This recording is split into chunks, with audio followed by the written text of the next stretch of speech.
School की इतिहास की किताबों में हमें एक बात निश्चित रूप से पढ़ाई जाती है, आर्य आक्रमण सिद्धांत, जिसके अनुसार आर्य बाहर से आए, भारत पर आक्रमण किया और यहीं से वैदिक संस्कृति की शुरुआत हुई।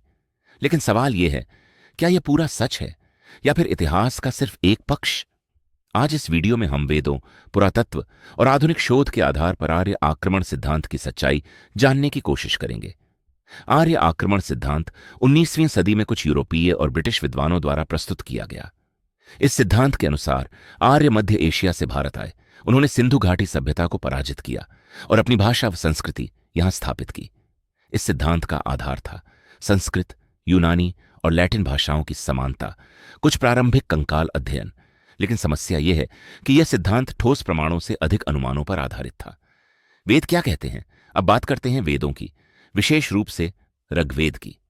ऋग्वेद में नदियों का वर्णन है, जैसे सरस्वती और सिंधु प्रकृति, यज्ञ और दैनिक जीवन का उल्लेख है, पशुपालन और ग्राम जीवन का चित्रण है। लेकिन आश्चर्य की बात यह है कि कहीं भी किसी विदेशी आक्रमण, बाहरी हमले या बड़े युद्ध का उल्लेख नहीं मिलता। यदि वास्तव में कोई बड़ा आक्रमण हुआ होता तो उसका उल्लेख वेदों में अवश्य होता। अब देखते हैं पुरातात्विक साक्ष्य।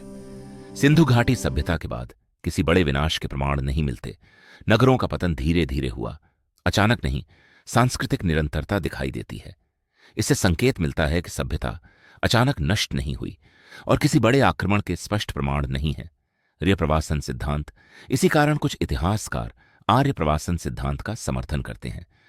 इस सिद्धांत के अनुसार लोग धीरे धीरे अलग अलग समूहों में आए। यह प्रवासन शांतिपूर्ण हो सकता है। विभिन्न संस्कृतियों का आपसी मेल हुआ।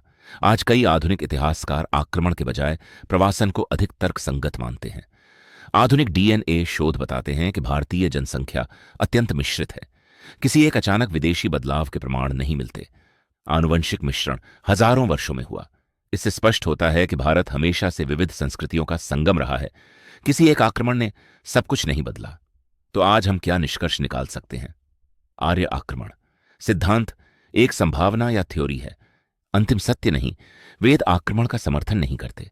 पुरातत्व और डीएनए धीरे धीरे हुए परिवर्तन की ओर संकेत करते हैं।